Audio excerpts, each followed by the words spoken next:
This is a story about the people who came sailing across the ocean. It's a story about a long and perilous journey of upheaval, which came to change populations and influence politics, trade, culture, religion, and entire societies. It's a story about the Vikings and how they transformed the world. For most people, the Vikings are seen only as plunderers and pirates. But is that the whole truth? Alors, le processus de conversion de la Scandinavie au christianisme, c'est une longue histoire. De var väldigt skickliga handelsmän och delvis för att de kunde förflytta sig. They're going abroad to take what they seek. In this series, we will dig deeper and gain more insight into who the Vikings really were. And the truth turns out to be surprising.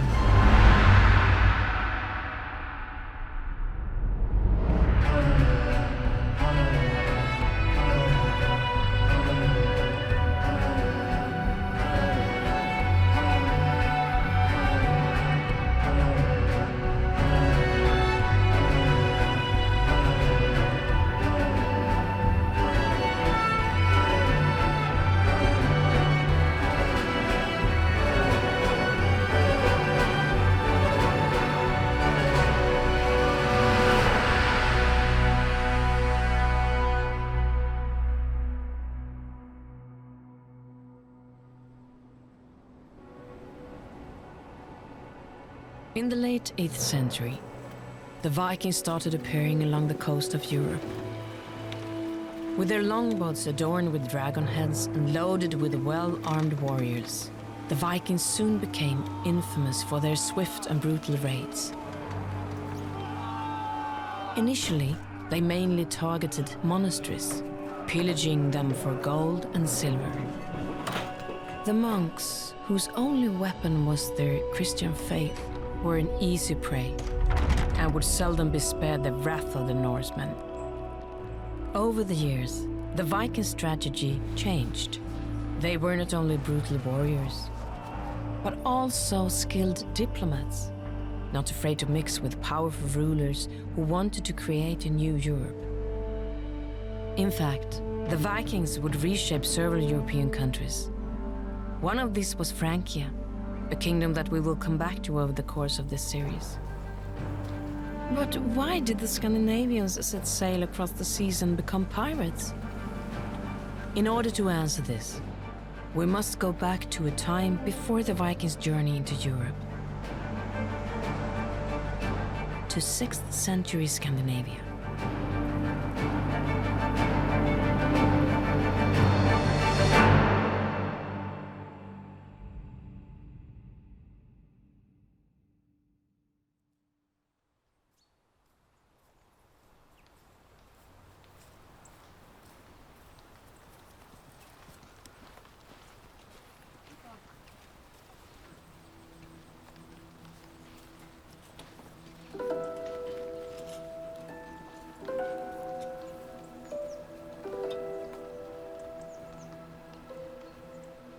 Well, the 6th century is a really interesting time, not just for the Nordic countries, but for the whole of Europe in general. It's the period following the collapse of the Roman Western Empire, and characterized to a great extent by political instability and turmoil, conflict, and also large-scale human migrations. And it's that aspect of the period that lends its name to how we characterize this time, which is often as the migration period.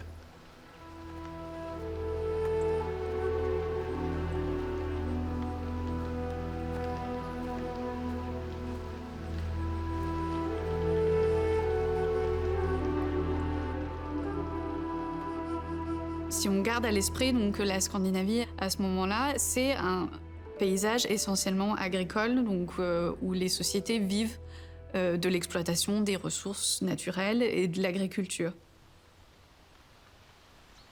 The resources needed for survival existed, but still, for some reason, the people of Scandinavia migrated.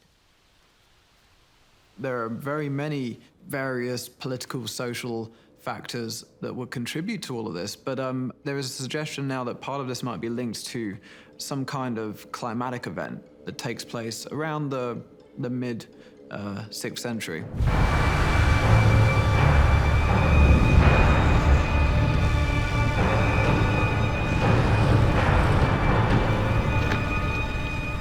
What has been suggested is that either in the 530s, around 536, or over a slightly longer period of time between the 530s and the 550s, what we're looking at is a series of one or more volcanic events.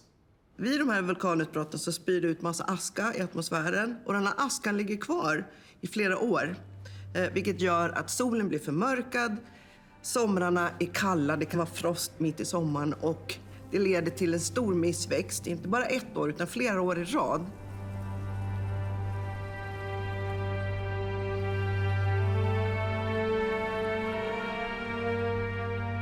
And in the early medieval world, you know, a couple of bad years of harvest would be enough to really enforce some quite dramatic changes. Först så dör djuren och man har ingen mat och sen dör människorna. Och 541 och några år framåt så vet vi inte riktigt hur många som dog, men vi antar att det har dött kanske mellan en tredjedel och hälften av befolkningen. Både nere i Europa och här uppe i Skandinavien. Det här blir ju en fruktansvärd omställning för dem som överlever det här.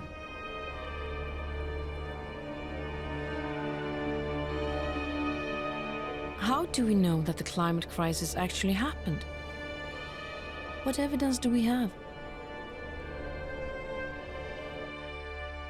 Cette catastrophe climatique, en fait, elle est plutôt bien documentée par les sources écrites contemporaines, donc en Méditerranée, mais aussi dans d'autres régions de l'hémisphère nord, où en fait on a des descriptions d'un voile de poussière qui recouvre le ciel, qui recouvre le soleil, où on ne voit pas le soleil pendant plusieurs mois. It's there, but it's dim. It's not giving out heat. It's not even creating shadows during the day. The sun essentially isn't doing what it's supposed to do. Aussi, d'un point de vue scientifique, aujourd'hui, on peut le documenter, par exemple, dans les noyaux de glace au Groenland. Donc, on voit une couche de dépôt de poussière volcanique, donc qui à mettre en lien avec cet épisode. On le voit aussi dans la façon dont les arbres ont poussé pendant cette période. C'est une étude qui a été faite en Irlande, où on a pu donc mesurer donc, la croissance des arbres donc, pour ces années-là. Les arbres, normalement, ils grossissent chaque année pour les années qui correspondent à 536, 537. On voit en fait que la croissance a été minime ou quasiment absente.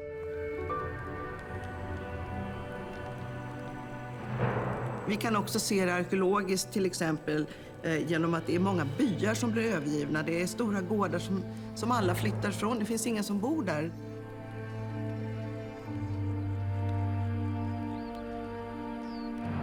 It also seems that large areas of agricultural land are returning to forest. And on top of this, there is some quite dramatic evidence for violence. As we can tell from the archaeological evidence, we see certain settlements, they seem to have been attacked, sometimes burnt down.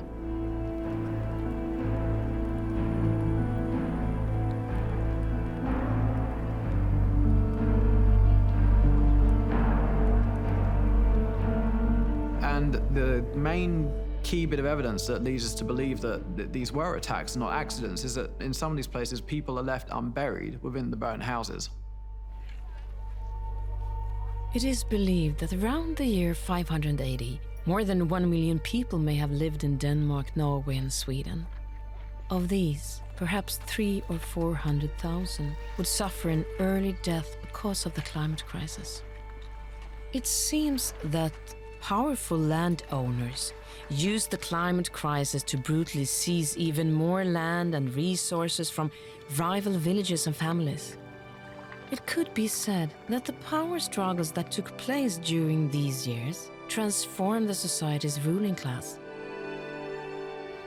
After the immediate crisis, It's more than 50 years before the dust in the atmosphere clears and the temperature returns to normal. Soon the population starts to grow again. However, Scandinavian society has changed. S'il y a une catastrophe climatique de ce genre-là, ce qui veut dire que les productions agricoles vont être limitées pendant plusieurs années, ce qui veut dire par conséquent des famines qui vont toucher ces populations. Donc ça ne veut pas dire forcément que des populations dans leur totalité qui vont disparaître, mais qui vont du moins éprouver un stress très important, donc justement pour l'accès aux ressources. Et donc c'est ça qu'on met en lien avec cette réorganisation des territoires, où on voit donc l'abandon des villages, puisque c'est là où l'essentiel de la production agricole était en place.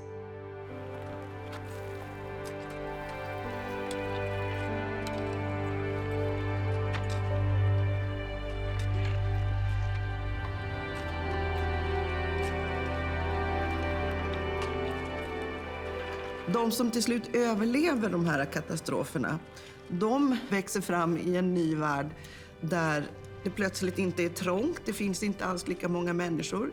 Det finns övergivna gårdar och byar. Basically you have large tracts of land that can then be snapped up, essentially by those who are seeking to preserve their lives and preserve their status.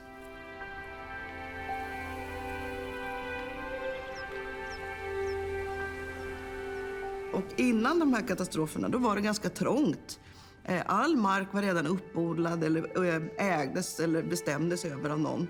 Och nu plötsligt så fanns det utrymme för att växa och få plats igen.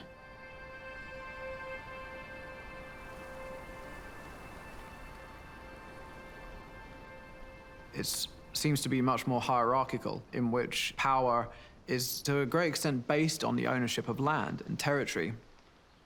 So if we are looking at a time where we're seeing increased social stratification, that's going to make the social and economic differences between different social classes, if you want, become more apparent.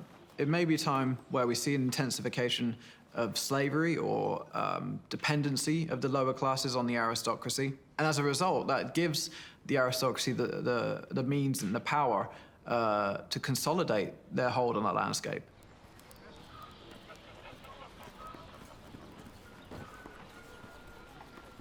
But as well as this, we also have, if we have increasingly stratified societies, and people's roles might become more defined. Of course, Scandinavia, like other early medieval societies, they're essentially subsistence societies.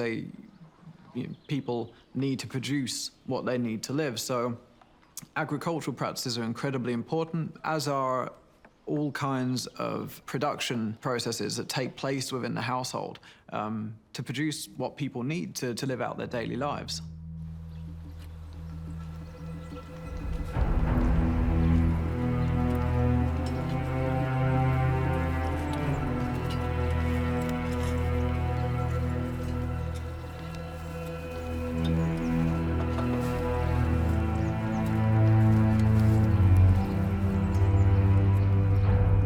Vi kan se att krigaridealet blir ännu viktigare under den här tiden också. Det vill säga idealet där man ska vara en stark krigare, man ska ha heder. Det är viktigt att hedra sin familj och sin ett. Det är viktigt att vara en god kämpe och också ta hand om de svaga i samhället. And now, when the warrior ideals is upheld to an even greater extent, powerful leaders start to emerge. Leaders who will play important roles in what lies ahead.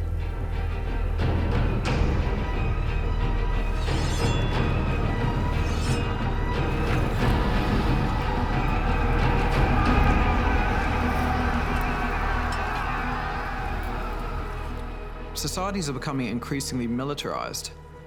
Warfare becomes a really kind of prominent theme in the material culture of the period, leading into a time where we have the highest status boat burials in places like Valsjöder in Sweden, and these beautiful ornate pieces of arms and armor, speaking to a militarized aristocracy who are engaging in endemic, perhaps smaller scale conflict, but this becomes a central aspect of elite power at the time.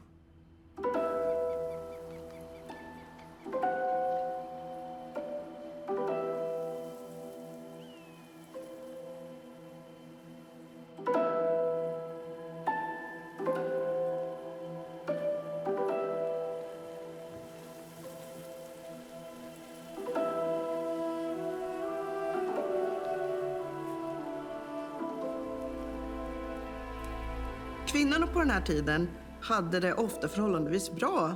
Man kanske tror att eftersom mannen hade en sån dominant ställning som krigare att kvinnorna skulle vara väldigt underordnade. Men det fanns en väldigt tydlig uppdelning i samhället vad männen skulle göra och vad kvinnorna skulle göra. Och kvinnorna var fundamentala för att samhället överhuvudtaget ska fungera. Mycket baserar sig på äktenskap, att en kvinna och man gifter sig och slår ihop sina ägor. Men framförallt så har kvinnans roll varit att se till att hem och hushåll, åkrar, boskap, alltihopa faktiskt fungerar. Speciellt när mannen inte är hemma.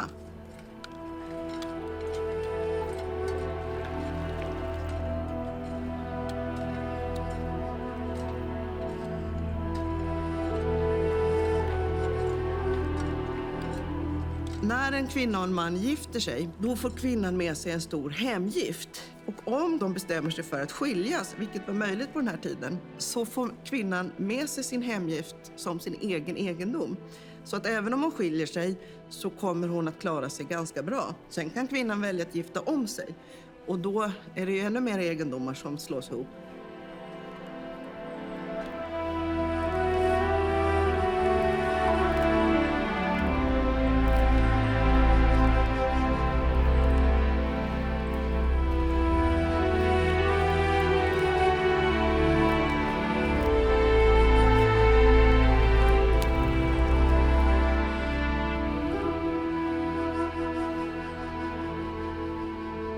Women served a particularly important role as craft specialists, especially in the process of textile production, which during the Viking Age would have ranged from producing everything from, in addition to the everyday items that a family needed to survive, you know, their clothes, for example, but also traveling clothes. So in this, they're in a very important place in the organization and the ability of communities to engage in travel and warfare.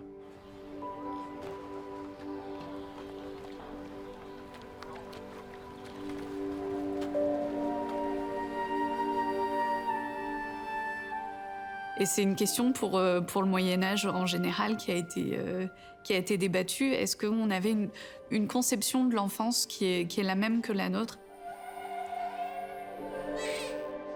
À partir de quel âge on devient adulte et quels sont les rôles de l'enfant?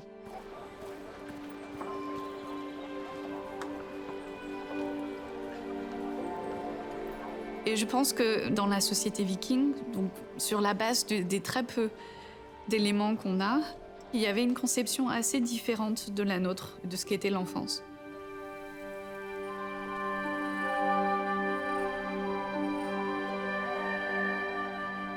On a des jouets préservés pour la période viking, des jouets en bois, des petits modèles de chevaux, de bateaux, d'épées en bois, ce genre de choses. Donc évidemment, il y a une place qui était réservée aux jeux, mais c'est aussi une société où l'apprentissage se faisait dans le cadre de la vie domestique.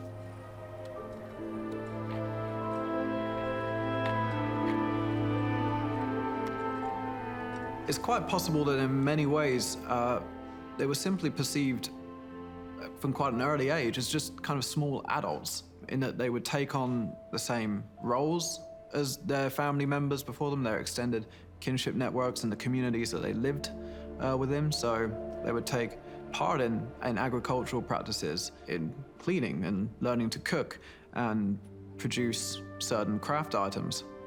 But these roles, again, as they were learned, would probably vary across society. So especially for higher status children, there might have been an element of training in warfare to become professional or at least semi-professional fighter. And looking at, what's happening in the period, that would be quite an important skill.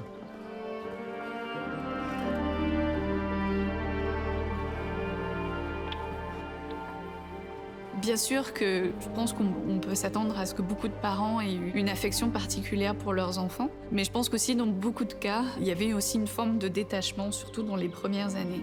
C'est ce qu'on voit par exemple dans les ensembles funéraires, où en fait les sépultures d'enfants sont en fait relativement rares à partir de la petite enfance jusqu'à l'adolescence en fait. Ils sont très peu représentés, beaucoup moins représentés qu'ils ne devraient l'être par rapport aux estimations de mortalité infantile auxquelles on peut s'attendre pour une société comme celle-ci.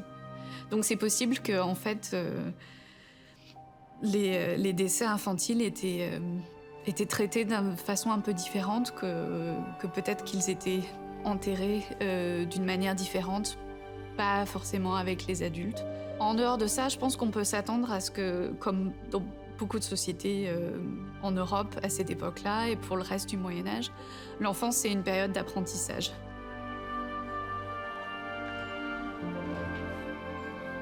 And from quite what we would call a young age, perhaps in the mid-teens, children living in the Viking Age might have actually started to participate in overseas travel and perhaps raiding. And this would be part of their continuing education, as it were, in warfare and travel.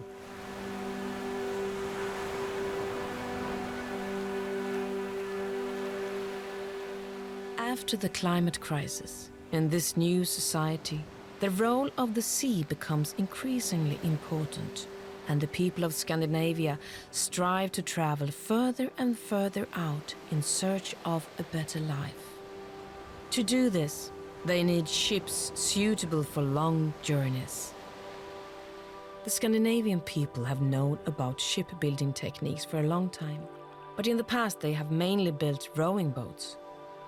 In the 600s, however, in the wake of the climate crisis, they learn how to build a new type of ship, sailing vessels. För att kunna genomföra såna här resor över havet med stora skepp så krävdes det 3 saker. Man måste behärska tekniken att bygga skeppen. Man måste ha en social organisation som gjorde det möjligt att bygga skeppen. Och man måste ha folk att utrusta skeppen med. Despite having known about sailing vessels earlier, through their contacts with the Roman Empire, the Scandinavians didn't copy these, but instead built their own type of ship, one more suited to their needs. It was a ship that could be operated by a small crew and had a keel that allowed beating to windward.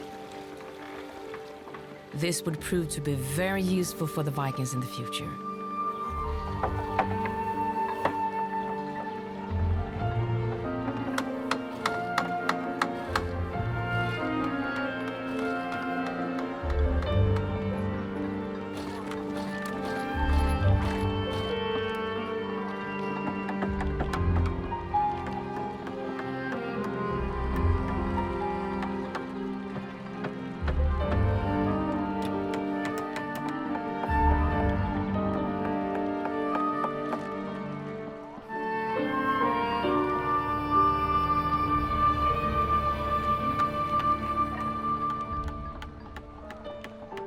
Even though the men built the actual ships, the women in Scandinavian society also played a vital part. Un des éléments les plus importants de la navigation à la période viking, c'est la voile.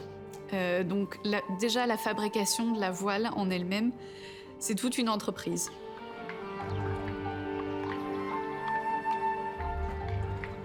Och det är kvinnornas roll att tillverka segel. Att skörda ullen eller kamma ullen, spinna ullen och sen väva ullen. Det kan också ha funnits inslag av lin i de här seglarna.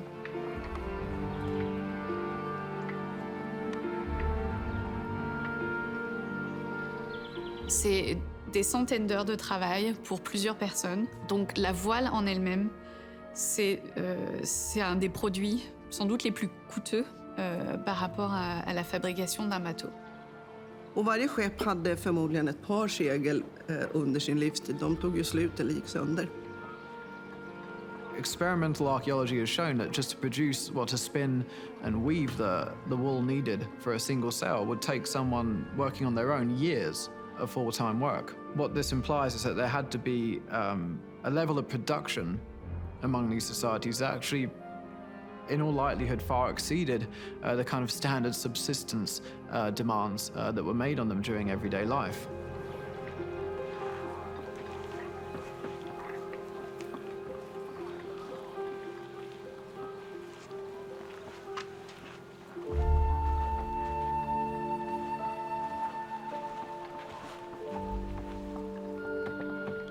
After months of hard work, the new vessels are finished. Sails have been made, and the first expeditions are being organized.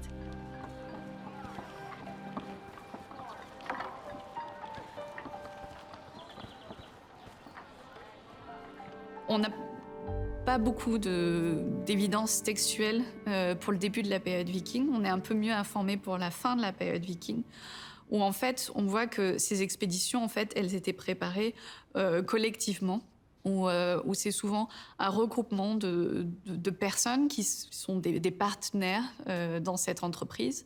On les retrouve souvent dans les inscriptions runiques, en particulier en Suède, où en fait, donc, ces hommes qui ont mis des ressources en commun pour préparer une expédition et souvent donc, pour la construction d'un navire, ils font référence aux uns aux autres comme félag. C'est un mot qu'on connaît en anglais aujourd'hui, fellow, qui veut dire donc le partenaire dans cette expédition. Dans ces inscriptions runiques également, on retrouve l'expression « partir en viking ». Et cette expression veut bien dire c'est partir en expédition par voie maritime.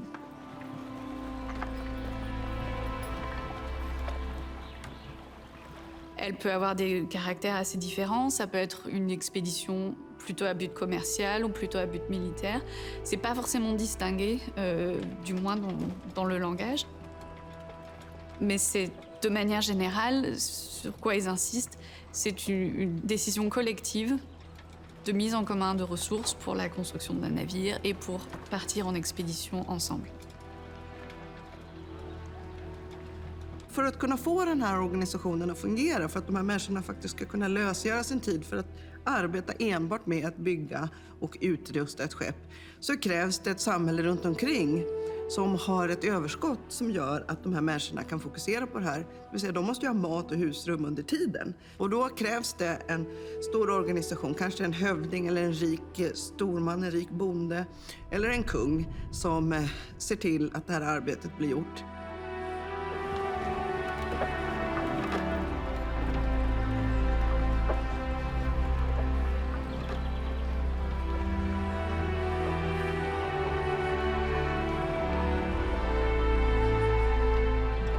But as well as this, you need a crew. You need someone to operate these vessels, and when you reach your destination, to do what it is you need to do.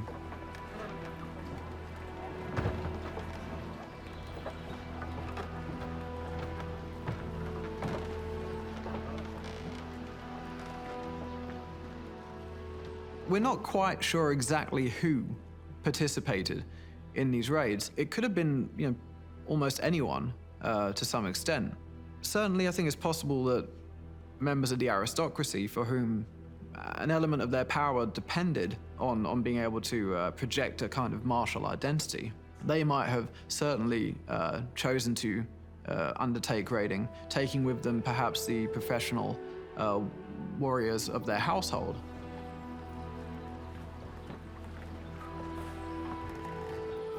But in addition to this, if you need to think about equipping a ship with 30 to 40 or perhaps more individuals, you might take with you members of the local farming community. So essentially, we might refer to them as kind of part-time Vikings, for whom their daily life was consumed by agricultural work and, again, subsistence. But during certain seasons of the year, there might be the opportunity to increase your status and your wealth by joining one of these expeditions. And especially during the early Viking Age, the period where we see the first raids, I think it's likely that these ventures were organized probably more at a community level, with relatively small numbers of people and small numbers of ships, which is why we see them generally attacking quite small targets. With their new ships, the Scandinavians could finally set sail across the seas in search of fortune and a better life. They were now able to reach more distant places than ever before.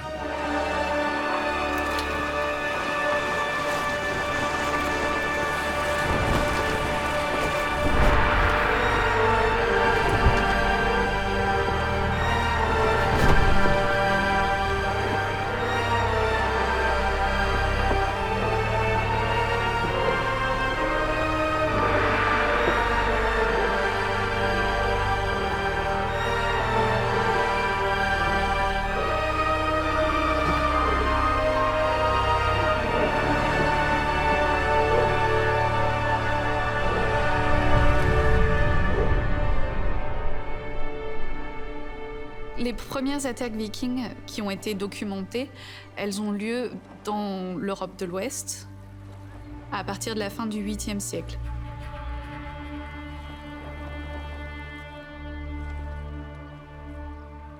Donc ces premières attaques vikings, elles se concentrent donc en particulier dans les îles britanniques, sur les régions côtières et ont tendance à s'intéresser en particulier aux monastères.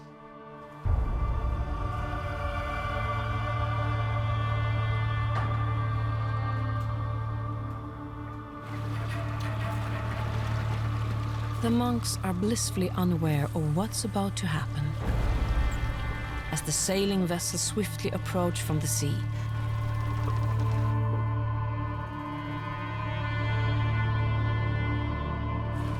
Raiding the shores, the Vikings prove just how efficient their ships are.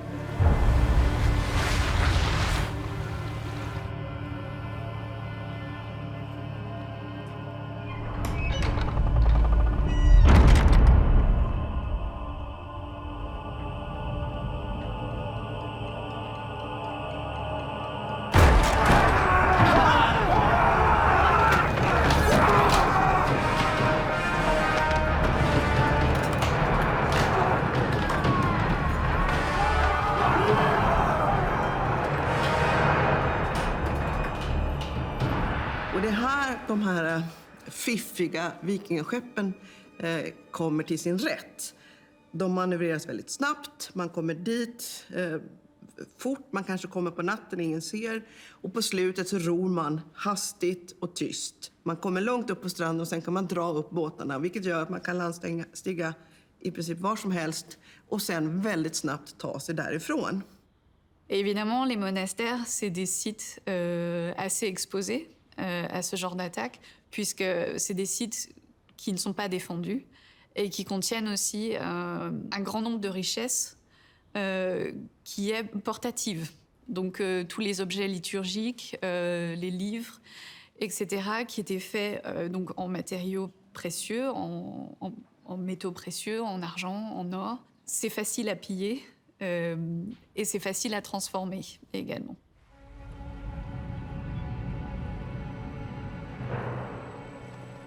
Den mest kända vikingaattacken är den som hände i Lindisfarne på engelska östkusten 793 i juni.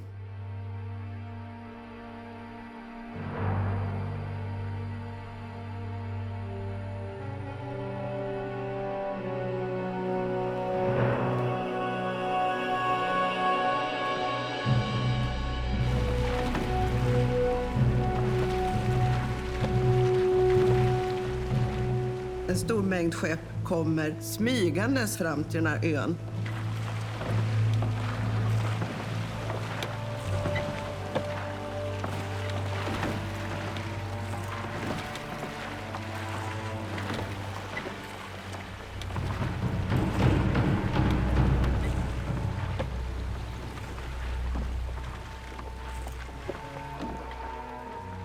På ön så ligger ett kloster och de som bor i det här klostret de känner sig så skyddade för att de bor på en ö i havet som bara är tillgänglig från land korta stunder om dygnet när ebben är som lägst.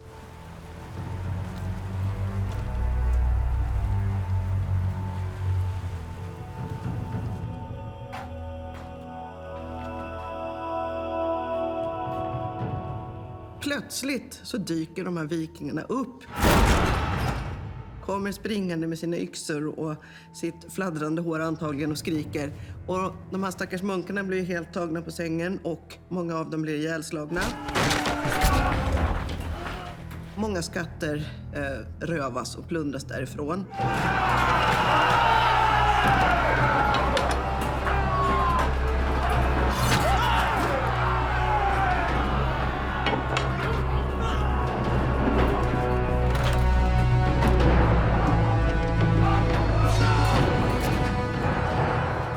Det sägs att de hinner gömma några av de viktigaste föremålen, men stora delar av klostret plundras och man tar med sig det här på sina skepp och tycker att man har gjort ett väldigt gott byte. Och att just den här attacken är så omskriven är för att den är nedtecknad kort efter av en munk som delvis var med om det här, som kunde berätta om det. Och där beskrivs också skräcken för de här hedningarna, de här förskräckliga människorna som kommer över havet som nästan som monster och bara attackerar och skövlar och inte har någon respekt för det heliga kyrkorummet eller för munkarna eller för kristendomen överhuvudtaget, utan bara tar för sig, dödar och sen åker de därifrån igen. The Anglo-Saxon Chronicle especially is quite silent on what's taking place at this time. In fact, it was for many years believed that there was a kind of a pause after the initial raids before we move into the later 9th century. But there has been some, what I feel is really quite convincing recent research, which has taken into account a number of charters concerning Anglo-Saxon Kent, the southeast of England, an area where we don't read of any early Viking attacks. And actually what this research has shown is that even in the 790s and early 800s, the aristocracy and monasteries are being tasked with ensuring that they are properly prepared against people described as pagans. And in this period, I'm not sure who else we would think these people are, aside from Viking raiders. And they are told, for example, to make sure that they continue to maintain fortifications, to construct and maintain bridges, also actively engage these people when they encounter them in the field. It's quite striking that we read of none of this in the Anglo-Saxon Chronicle. And it's been suggested that actually the historical record has essentially been, for want of a better word, whitewashed. Because it's not until slightly later into the second quarter of the 9th century that we start to see a real, again, a surge in Viking raiding.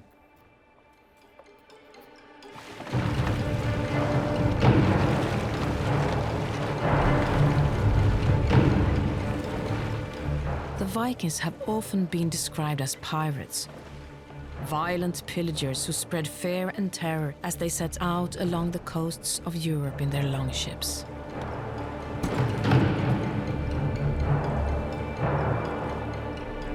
But is the word pirate a fitting description for the Vikings?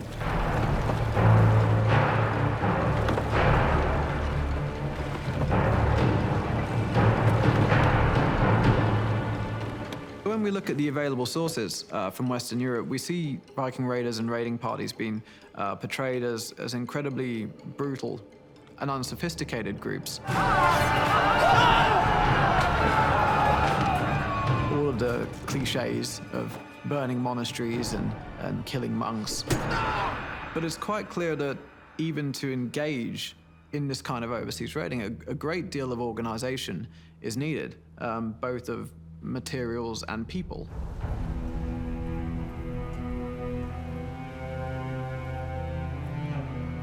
Pirater är en grupp plundrare som lever på sina skepp och som lever helt utanför lagen. De är laglösa.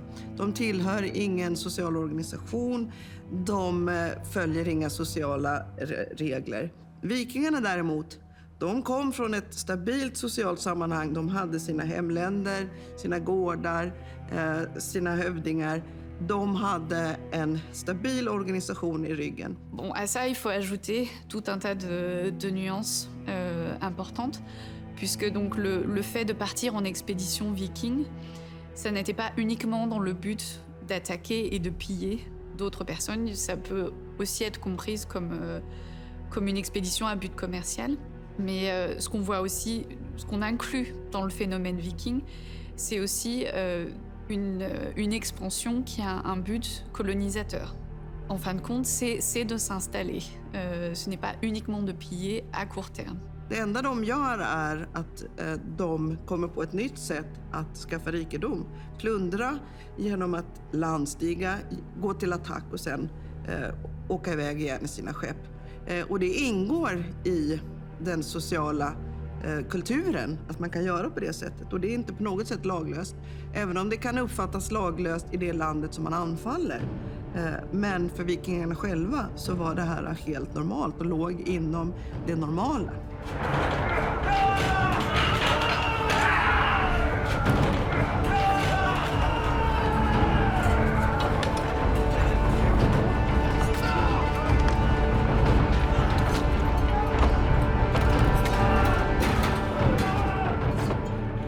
Alors ça dépend comment on définit le sens du mot pirate. Évidemment, si on définit le terme comme une bande armée qui dispose d'un navire et qui se sert de ce navire pour attaquer et piller d'autres personnes, des villes ou d'autres navires. Dans ce cas-là, oui, ça correspond assez bien si on définit le phénomène viking de façon aussi schématique.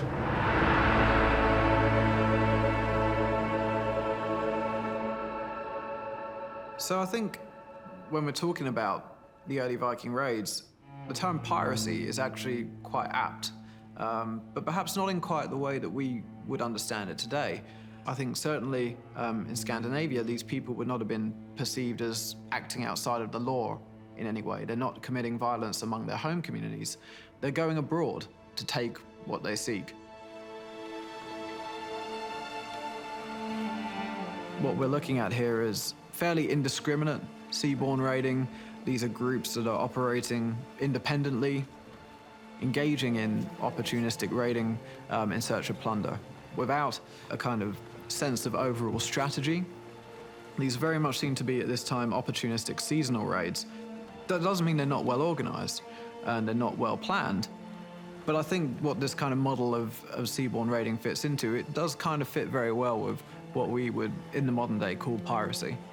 It's really quite interesting to look at how these groups organize themselves and how they operate, especially as we move into the later 9th century in Europe, where we have lots of individual Viking groups, which range in size from a single ship's crew to a much larger number of ships, coming together and operating together for short periods of time in pursuit of mutual goals, before quite suddenly splitting up to literally sail off in opposite directions in pursuit of plunder elsewhere.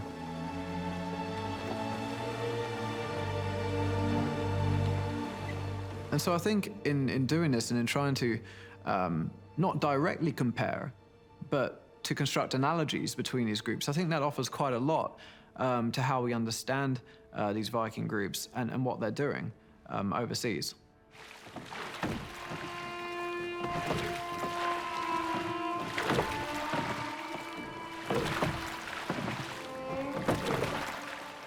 Det är inte ovanligt att de här männen inte kom hem igen.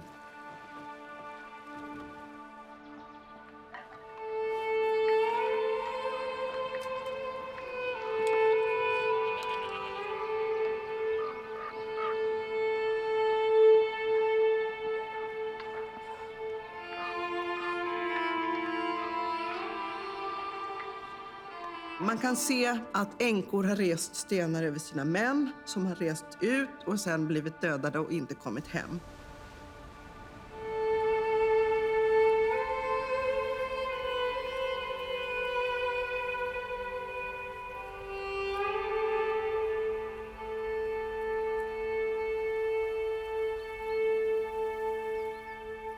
Och då ärver kvinnorna och får total makt över gården och alla egendomar.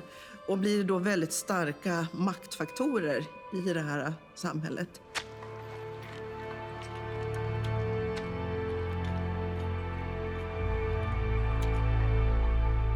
När männen försvinner ut på resor, då är det kvinnorna som tar över. Och då krävs det en organisation som baseras på kvinnorna som gör att samhället faktiskt fungerar även utan män.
Early on, the Vikings had good fortune as pillagers, and they were soon looking for new areas to plunder for wealth.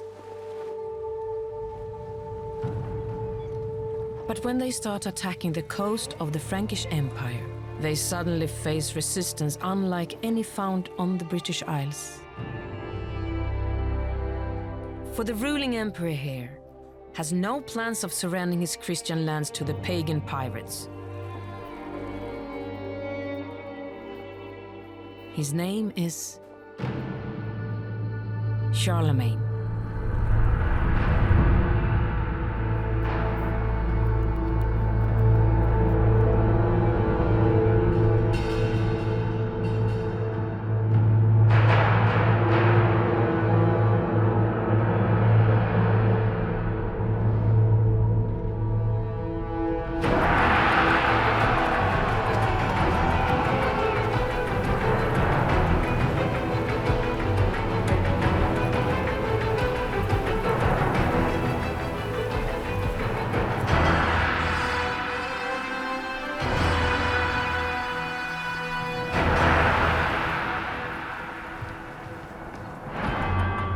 A great climate crisis in the 6th century was one factor that changed Scandinavia, leading to long-term transformation of societies and territories,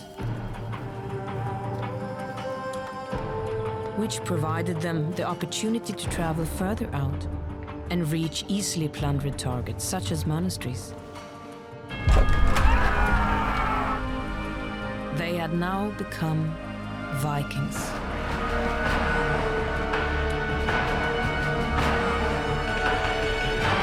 During the 9th century, the Vikings tried to advance into Francia, something that greatly increases the violent conflict between northern pagans and Christian Frankians, and sets off a rivalry between two kings. When the Vikings begin attacking Francia, Charlemagne is determined not to let plundering pirates into his country. The Frankian defenses work. The raiding Vikings are held back at the coast, at least initially. But due to tumultuous and unexpected events in Denmark as well as in Francia, the Vikings will finally be able to travel up the rivers and further inland, and soon great cities like Paris are under attack.